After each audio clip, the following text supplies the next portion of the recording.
Satu, dua, tiga. Assalamualaikum warahmatullahi wabarakatuh. Bersama Adi di sini dengan Pak Sudiaratmo. Ya, selamat pagi, Pak Adi. Pagi dengan program manajer eliminasi lemak trans ya Pak. Ya, betul. Sekaligus anggota komisioner, anggota BPKN Badan Perlindungan Konsumen Nasional. Waktu itu Komisi 4 ya Pak ya? Komisi 4, Kelembagaan dan Kerjasama. Alhamdulillah kita bisa bersilaturahmi dengan Pak Sudiaratmo nih. Kebetulan kita lagi live juga di TikTok dan Instagram. Kita ngebahas tentang lemak trans nih Pak, eliminasi tentang lemak trans. Perkembangannya lemak trans itu fenomena juga gitu loh Pak, tapi tanpa kita sadari dari makanan, minuman itu sangat-sangat sangat berpengaruh ya. Betul. Jadi komposisi badan kita tuh, apalagi itu makanan-makanan yang umpamanya, saya terus terang aja nih, makanan-makanan yang tidak ada label makanan seperti kayak tadi kita diskusi sebentar sama Pak Sudiaratmo tentang makanan martabak manis. Ya. Itu kan enak banget itu tuh. Martabak manis, roti Mariam. Dan kita nggak tahu tuh margarinnya kayak gimana. Terus nanti kalau dicaburin gulanya gitu kan, itu kan bermacam-macam rasa gitu loh. Ada yang manis, belum lebih jahat lagi nanti kena ujung-ujungnya kanker gitu loh. Nah, mungkin Pak Sudiaratmo tuh bisa menjelaskan nih Pak. Kita bagi sesi 3 ya Pak ya. Betul. Jadi yang pertama itu apa sih artinya lemak trans ini gitu loh. Dari lemak trans itu kan pasti ada masalah nih Pak. Masalah timbul bagi konsumen. Makanya itu kita harus perhatikan juga nih konsumen kenapa harus seperti itu. Dan yang terakhir itu solusinya nih untuk kita sebagai konsumen harus cerdas atau harus memilih-milih makanan yang ada di luar gitu loh Pak. Nah, gimana tuh Pak? Silakan. Ya, terima kasih Pak Ade. Terima kasih untuk kesempatannya bisa talk show di Ngoko Podcast. Podcast. Iya. Ya, saya mulai dari ini ya, dari hak-hak konsumen dulu. Jadi kalau kita mengacu ke Undang-Undang Nomor 8 Tahun 99 tentang Perlindungan Konsumen itu paling tidak terkait dengan isu lemak trans itu ada 2 hak dasar konsumen yang itu harus diperjuangkan. Jadi yang pertama adalah hak atas keamanan, keselamatan dan kenyamanan. Khususnya soal keamanan ya. Jadi bagaimana kita memastikan bahwa makanan yang beredar, makanan yang kita konsumsi itu tidak mengandung bahan berbahaya tadi. B3 tadi ya. Satu itu. Yang kedua adalah hak atas informasi. Jadi konsumen itu berhak mendapat hak atas informasi untuk produk yang akan dikonsumsi kan gitu. Termasuk dalam hal ini kan produk pangan. Jadi ingredient kandungannya apa saja. Terus apakah dia mengandung bahan berbahaya? Iya. Terus kalau mengandung berbahaya itu apakah juga diinformasikan di label atau dia meminta persetujuan konsumen? Nah, ini yang 2 hal itu yang menurut saya sangat penting harus menjadi perhatian konsumen terkait dengan adanya kandungan lemak trans pada rantai pasok atau pada produk pangan yang beredar di sekitar kita gitu, Pak. Oh, jadi benar-benar jadi harus informasi juga harus ke konsumen harus jelas juga Pak Iya, ya? betul. Jadi jadi konsumen itu punya hak apa itu keselamatan dan informasi selain itu untuk badan juga kan? Ya. Jadi ya sebagai gambaran kita mulai dari hak informasi aja ya. Jadi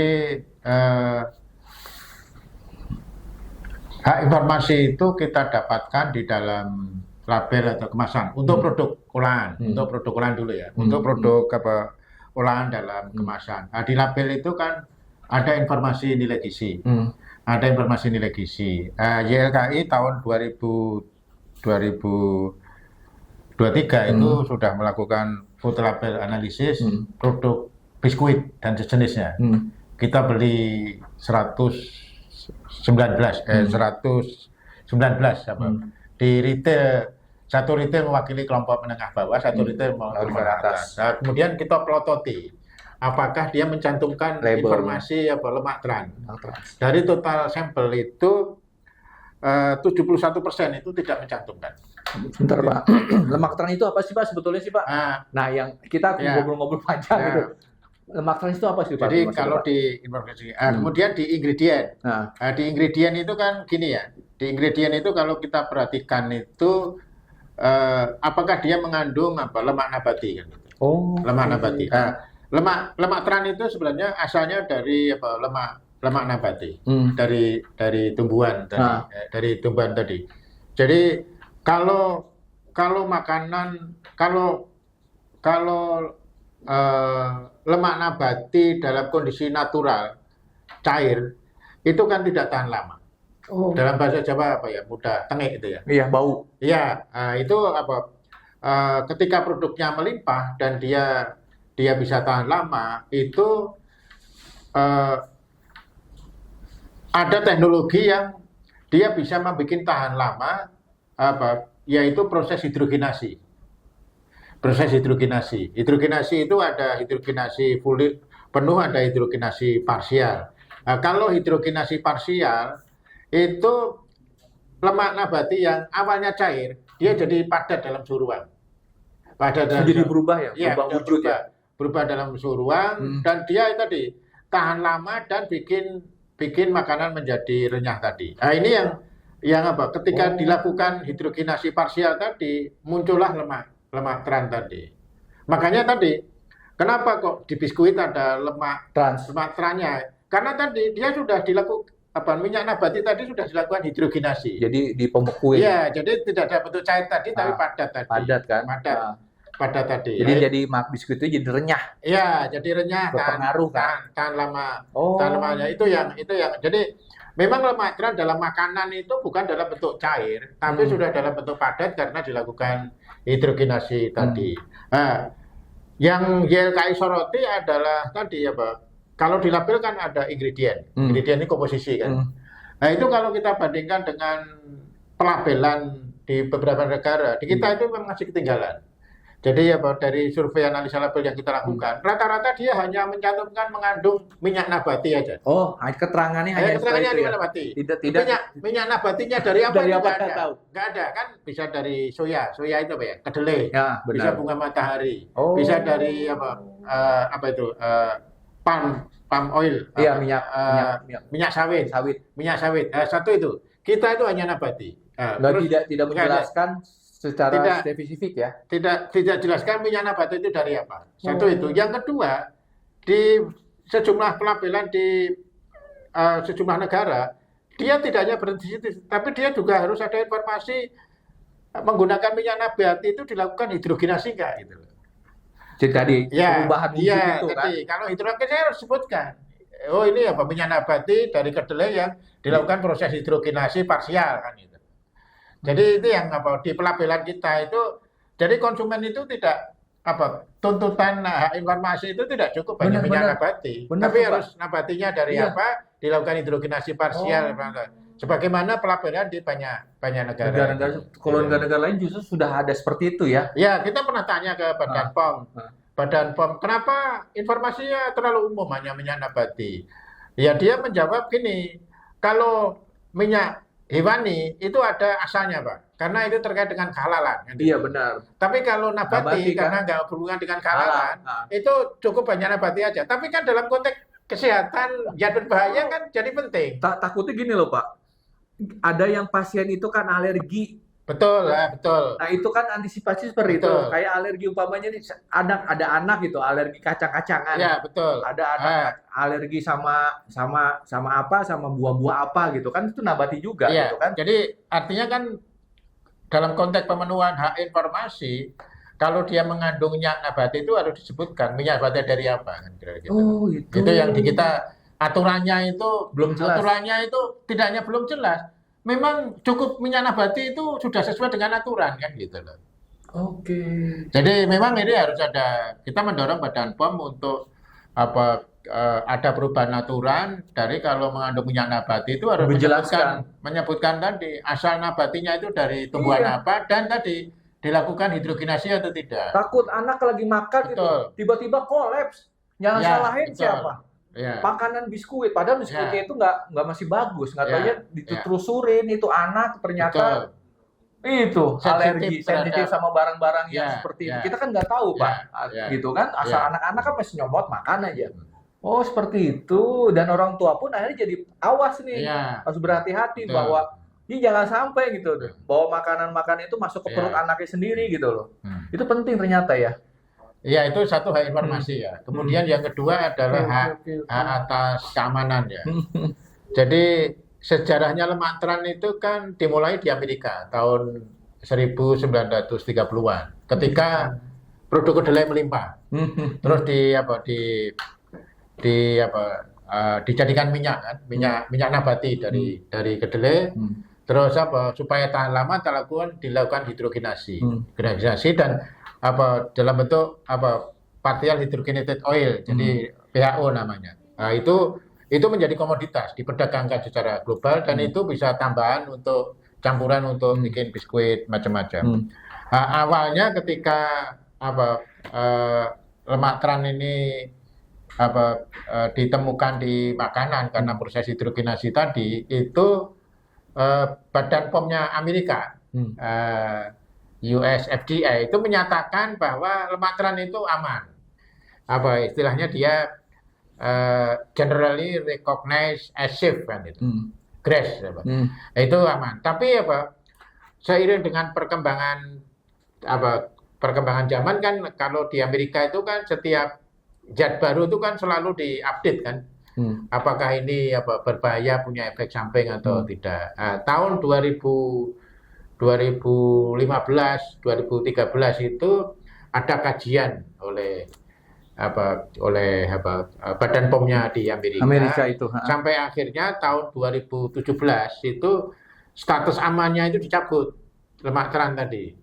Oh, karena udah ada regulasi karena sendiri ada kan, penemuan-temuan. Oh, ini ternyata berdampak buruk bagi kesehatan, khususnya penyakit jantung macam-macam. Akhirnya status aman itu dicabut dan Badan POM-nya Amerika melarang adanya kandungan lemak trans pada produk pangan. Makanya kan kalau di labeling di Amerika dan Kanada itu dia labelingnya itu trans fat free. Oh, karena free bebas Iya, kan? bebas makanan itu bebas asam lemak gitu. Jadi untuk memastikan bahwa produk ini tidak mengandung lemak trans gitu. Jadi itu yang Jadi kalau karena berbahaya ya tadi pemerintah mewajibkan harus ada trans fat free di labelnya tadi. Di labelnya tadi. Jadi kita untuk mengetahui ini mengandung lemak trans atau tidak ya tadi kalau dia ada trans fat free berarti ini sudah bebas lemak trans kan gitu. Emang bahayanya apa sih Pak? Kalau kita makan lemak trans itu secara tidak langsung selain tadi yang keracunan tadi kalau kita nggak tahu? Kalau banyak riset yang sudah dilakukan di banyak negara itu dia berdampak buruk terhadap kesehatan jantung, penyakit yang berhubungan dengan kardiovaskuler gitu loh. Penyempitan. Ya, jadi pembuluh darah segala macam. Jadi secara sederhana kan bahaya lemak trans bagi kesehatan itu kalau kita mengkonsumsi produk pangan yang ada lemak trans, dia berdampak menurunkan kolesterol baik dan sekaligus menaikkan kolesterol jahat kan gitu. Oh, terbalik dong ya. Ya, itu tadi dia efeknya itu dua sekaligus. Menurunkan kolesterol baik dan menaikkan kolesterol jahat. Nggak jadi jangka panjang, Pak. Iya, even kadarnya kecil karena dia punya dampak itu tadi. Menumpuk kan akhirnya. Itu berpengaruh. Jadi kalau kita mengkonsumsi produk makanan yang mengandung lemak trans dalam jangka panjang, dia akan berakibat kepada kesehatan, potensi risiko kena penyakit jantung koroner sangat tinggi. Wah, serem banget. Gini. Seperti itu ya? Ya. Saya baru tahu loh Pak, ternyata soalnya banyak loh biskuit-biskuit di pasaran, kita nggak tahu itu lemak trans atau itu kita nggak tahu. Kata kalau di Amerika, label Amerika atau di Kanada dibilang kamu sampaikan tadi kan ada free kan? Free ya, lemak trans fat free kan? Trans fat free-nya kan? Tapi kalau di sini gimana gitu loh Pak? Kita nggak mengetahui. Ya gitu. tadi dari survei food label analysis tadi itu dari total sampel sebanyak 219 tadi, 70% itu tidak mencantumkan. Kenapa tidak mencantumkan? Karena nggak ada regulasi yang harus mencantumkan kandungan lemak trans gitu. Even di makanan itu mengandung lemak trans. Hampir semuanya 70% tadi ya? Ya, 71% dari sampel itu tidak mencantumkan informasi kandungan lemak trans. Kemudian sisanya itu mencantumkan kandungan item lemak trans, tapi semua mengklaim 0%. Itu yakin gitu 0%. Ya, 0% ya. Ya paling nggak gini lah, bagi konsumen, oke lah, lepas ini benar atau salah, minimal dia sudah mengklaim bahwa kandungannya lemah, kandungannya kosong. Jadi bedanya tadi, kalau di Amerika kan ada tanda khusus trans fat free. Kalau di kita harus melototi labelnya. Satu-satu dong ya. Satu-satu. Kalau udah kecil-kecil ya, tulisannya Pak, gitu loh. Artinya kalau di situ ada informasi item lemak trans terus 0%, oh berarti ini tidak mengandung lemak trans gitu. Iya bahaya juga gitu loh. Ntar ada pertanyaan kali ini dari TikTok atau dari itu? Belum ada? Belum. Masih baru bergabung semua nih. Oke, nah jadi kebetulan ada yang kalau mau silahkan ada yang mau TikTok katakan dari sobat-sobat Ngoko yang di TikTok atau di Instagram mau diskusi sama Pak Daryatmo, apa sih kenapa harus lemak trans itu harus sangat berhati-hati ya Pak ya? Betul. Jadi jangan sampai kita konsumsi rutin gitu kan, ngemil itu asik. Terutama kalau lagi ngemil nih biskuit nih. Itu yang saling kaprah gitu loh Pak. Ternyata makan itu sehat, ternyata jadi penyumbang penyakitan baru gitu loh. Nah, terus lagi Pak, gimana Pak? Ya, yang pertanyaan berikutnya adalah apakah sudah ada penelitian terkait hubungan antara konsumsi lemak trans dengan penyakit kardiovaskular tadi? Ya, penciptaan pembuluh darah. Itu kan memang riset secara khusus belum. Tapi paling tidak ada sejumlah data yang mengindikasikan bahwa data-data ini juga perlu ditelusuri terkait dengan konsumsi kandungan lemak trans. Data yang pertama itu dari BPJS. Jadi data BPJS tahun 2023 itu klaim biaya penyakit jantung dan kardiovaskuler itu nilainya itu 23,52 T. 23,2 T. Triliun. Nah, itu terdiri dari 20 juta kasus. Jadi ada 20 juta kasus pasien yang BPJS Kesehatan yang berhubungan dengan penyakit jantung tadi. Itu aja baru nilai biayanya itu 23,52 triliun. Itu 15% dari total biaya BPJS Kesehatan kan? Ya, ini sebenarnya indikasi bahwa kenapa ini klaim penyakit jantung tinggi kan gitu. Belum diabetes, Pak. Ya, memang bukan tugas BPJS kenapa ini tinggi. Tapi menurut saya ini data ini harus ditelusuri. Pasien-pasien itu dilakukan wawancara, pola konsumsi gimana. Jangan-jangan kontribusi tadi ya, penyakit makanan trans tadi kan gitu. Satu itu. Kemudian yang kedua, Litbang Kompas itu pernah melakukan analisa data terkait tadi ya, Pak. Terkait usia penderita penyakit jantung selama 10 tahun terakhir itu trennya itu semakin muda gitu. Jadi umur 20-an enggak, dia indikatornya ada dua. Penderita penyakit jantung kurang dari 45 tahun. Usianya itu kurang dari 45 tahun. Kurang dari 45 tahun. Itu tumbuh 66%. Tinggi banget tumbuh 60%. Sementara penderita penyakit jantung di atas 45 tahun itu tumbuh 52%. Jadi yang usianya kurang dari 45 tahun itu justru tumbuhnya lebih tinggi. Jadi dia serangan penyakit jantungnya itu lebih mudah, semakin turun lah gitu. Nah, ini juga harus didalami sebenarnya. Kenapa ini penderita penyakit jantung kok usianya semakin muda? Iya. Apa yang menyebabkan tadi? Gaya hidup. Pola konsumsi, gaya hidup. Kemudian malas olahraga, Pak. Itu tadi ditelusuri ini. Sehingga nanti akan ketemu jawabannya faktor apa yang mengakibatkan penderita penyakit jantung itu semakin mudah sehingga bisa diambil langkah-langkah pencegahan. Ada yang ketiga ini yang menarik itu dalam suatu kesempatan rapat dengan pendapat di Komisi Pertahanan, Komisi 1 DPR. Itu Kepala Staf Angkatan Darat itu membuat statement yang menurut saya menarik karena dia mengatakan bahwa banyak anggota TNI itu masih muda sudah kena serangan jantung kan gitu. Jadi ternyata yang kena serangan jantung itu bukan orang biasa. Anggota TNI yang terlatih ya. Yang latihan fisiknya kuat. Itu juga kena serangan jantung kan. Semakin muda kan. Ini juga memang ini belum ada data kuantitatifnya, tapi menurut saya statement itu perlu didalami lebih lanjut. Jadi yang terkena ancaman risiko penyakit jantung itu tidak hanya masyarakat biasa. Apalagi saya, Ya. apalagi saya gitu loh, Pak. Tentara yang latihan fisiknya aja aktivitas fisiknya aja luar biasa juga. Iya, makanan porsinya Juga harus tidak dijaga, kebal kan? terhadap serangan jantung kan gitu. Iya benar. Jadi ini menurut saya juga menarik untuk Diskusikan. didalami. Ya. Iya, jadi udah itu aja gaya hidupnya aja berarti benar-benar harus benar-benar dikelola ya Pak ya. Ya. Jadi terus yang jadi pertanyaan itu gimana ya? Dari awalnya gimana tuh Pak biar kita bisa harus menjaga gitu, jangan sampai masuk trans ini masuk ke minimal ke rumah gitu loh Pak. Bisa ketahui nggak sih Pak kira-kira Pak bentuk makanan gitu loh? Kalau makanan olahan dalam kemasan kan dari label, walaupun regulasi kita belum ada keharusan mencantumkan lemak. Terus yang kedua, bagaimana dengan makanan jajanan atau makanan siap saji? Ya, tadi kan, kayak martabak. Ya harus uji lab. Nah, uji lab.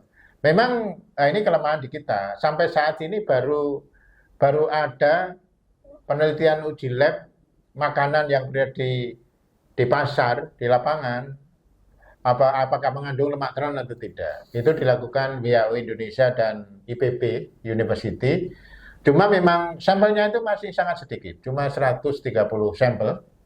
Dari hasil uji lab yang dilakukan IPB dari 130 sampel tersebut, itu 11% itu kandungan lemak transnya itu di atas 2%. Di atas 2%? Iya, jadi rekomendasi WHO berapa itu, sih Pak? Ya, kalau dari WHO itu? Sebenarnya kalau dari WHO itu maksimal 2%. Gitu.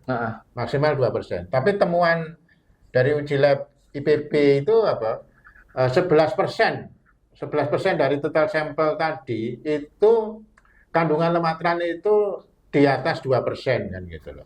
Ya tadi ya beberapa yang saya sebutkan di sini adalah biskuit itu ada temuan mengandung lemak trans lebih dari 2%. Kemudian ada martabak manis, kemudian terus roti Maryam. Iya dari margarin itu lupa kita nggak tahu. Itu juga mengandung lemak trans tinggi juga ya. Mengandung lemak trans di atas 2% tadi. Nah, ini yang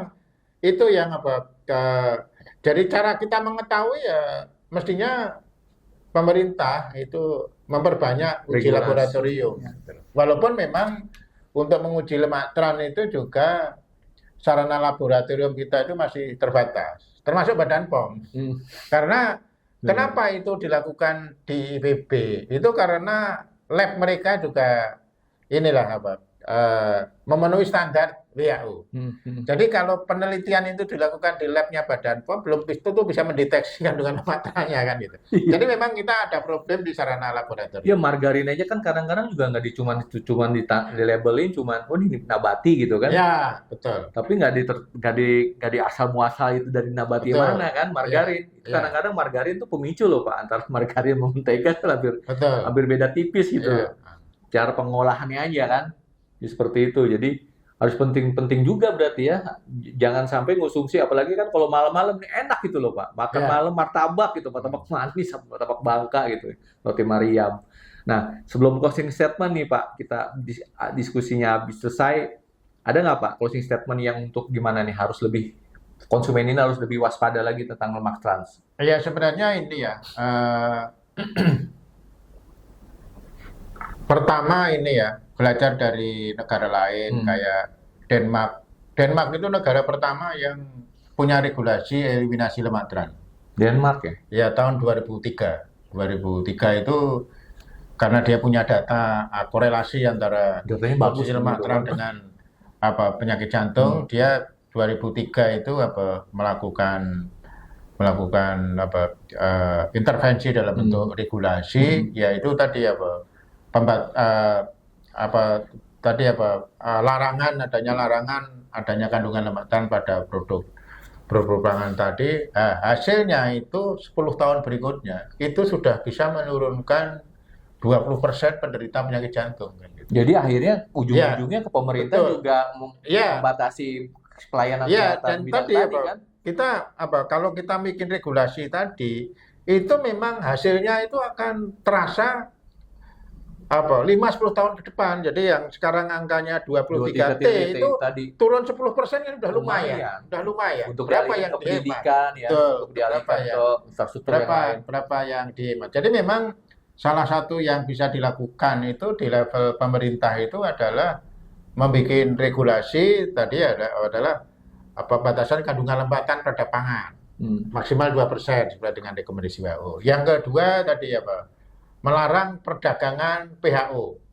PHO itu apa tuh, Pak? PHO itu tadi minyak nabati yang dilakukan hidrogenasi tadi. Oh, di berubah bentuk. Ya, jadi partial hydrogenated oil tadi. Itu bentuknya padat, itu komoditas yang diperdagangkan. Nah, itu dilarang hulunya lah. Hulunya itu di stop lah. Ya? Di stop gitu. Jadi melarang dan juga memproduksi. Memproduksi kalau di kita ya selama ini belum ada bukti-bukti adanya pelaku usaha di Indonesia yang memproduksi PHO. Tapi kalau impor ya data di Kemendak kita pernah kan begini ya Pak. Sampai saat ini dari sekitar 190-an anggota WHO itu sudah ada 53 negara yang membuat regulasi pembatasan lemak trans tadi. Indonesia gimana Pak? Di ASEAN itu dari 10 negara itu ada 2 yang sudah punya regulasi, Singapura dan Thailand. Jadi kalau Indonesia nggak bikin regulasi, partial hydrogenated oil, sumber dari lemak trans tadi, itu akan menyasar negara-negara yang belum punya regulasi dan penduduknya banyak, termasuk Indonesia. Jadi makanan empuk nih ya? Betul. Makanan empuk bagi produsen-produsen yang mengincar nih, lemak jahat udah lah impornya ke sana gitu. Ya, betul. Jadi ini yang harus mendapat perhatian semua pihak ya, khususnya pemerintah.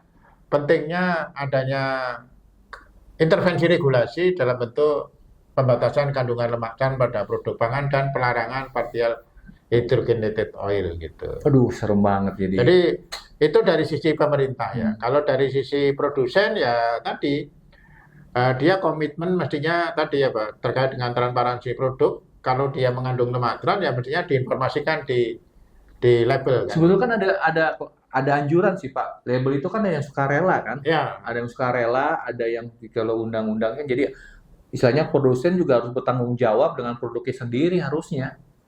Ya, cuma memang itu mestinya tadi ya regulasinya itu memang harus sifatnya mandatori gitu. Oh, mandatori. Jadi tidak cukup himbauan kan. Gitu. Iya. Tidak cukup himbauan. Jadi kalau produknya itu tidak ada kandungan lemak trans, dia nggak keluar izin edarnya gitu. Yang ketiga ya dari sisi awareness konsumen kan gitu. Dari sisi awareness konsumen, kalau ada anggota keluarga kita yang usianya muda sudah kena penyakit kardiovaskuler, jangan-jangan ada pola konsumsi kita yang salah. Jadi pastikan tadi mengkonsumsi produk-produk pangan yang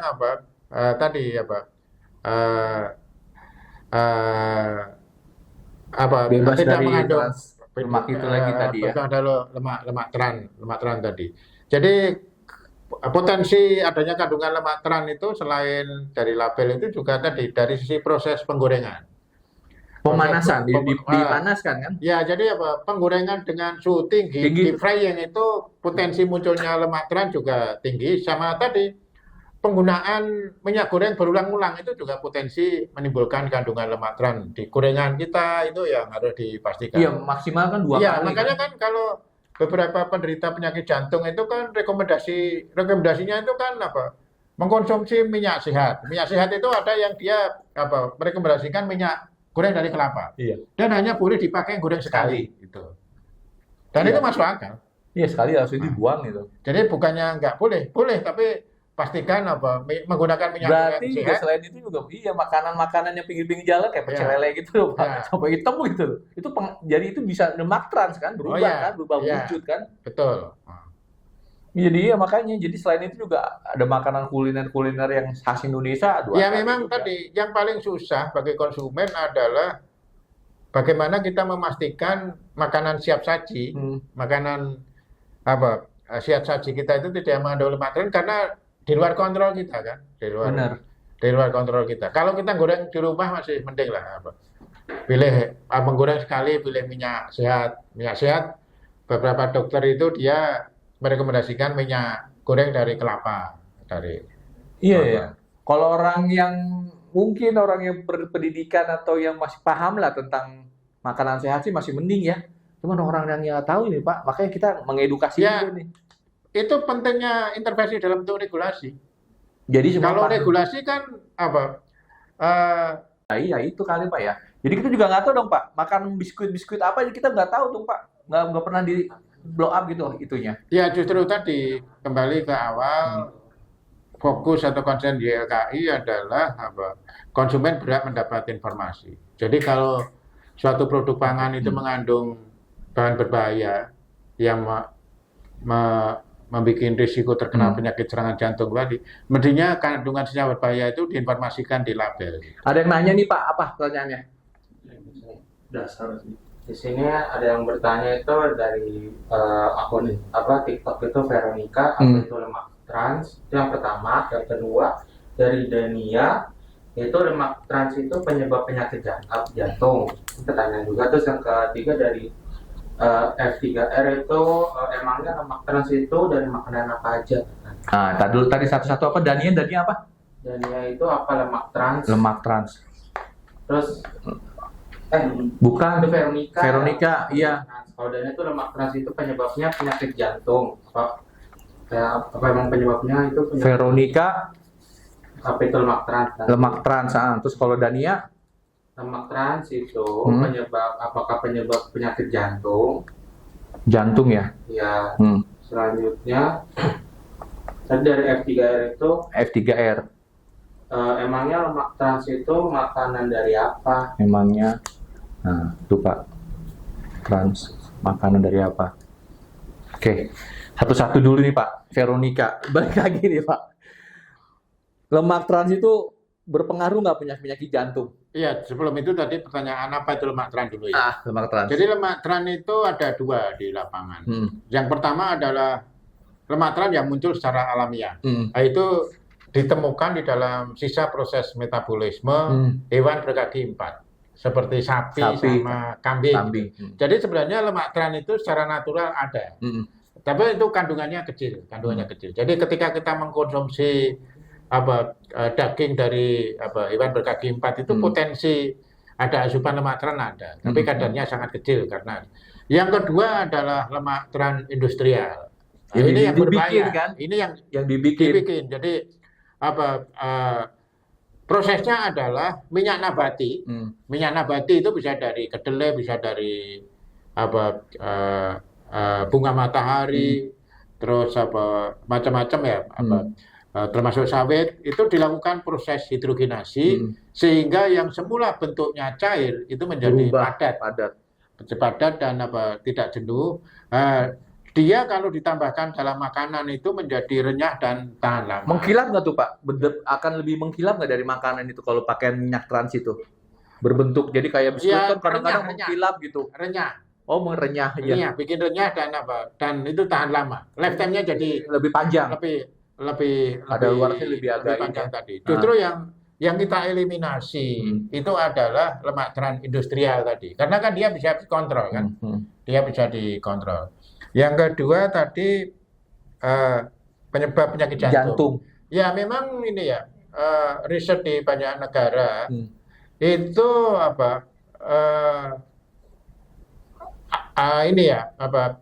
dampak buruk dari konsumsi makanan yang mengandung lemak trans itu adalah risiko terkena penyakit jantung koroner, kardiovaskuler tadi. Kenapa dia ke penyakit jantung? Karena efek dari mengkonsumsi makanan yang mengandung lemak trans itu adalah menurunkan kolesterol baik sekaligus juga menaikkan kolesterol jahat tadi. Bahayanya segini, walaupun kadarnya kecil, tapi karena kan dia bisa Pak, menurunkan kolesterol baik ya? Dan menaikkan kolesterol jahat tadi, bahaya bagi kesehatan jantung. Terus pertanyaan yang ketiga, makanan apa yang mengandung lemak trans? Ini memang ini ya,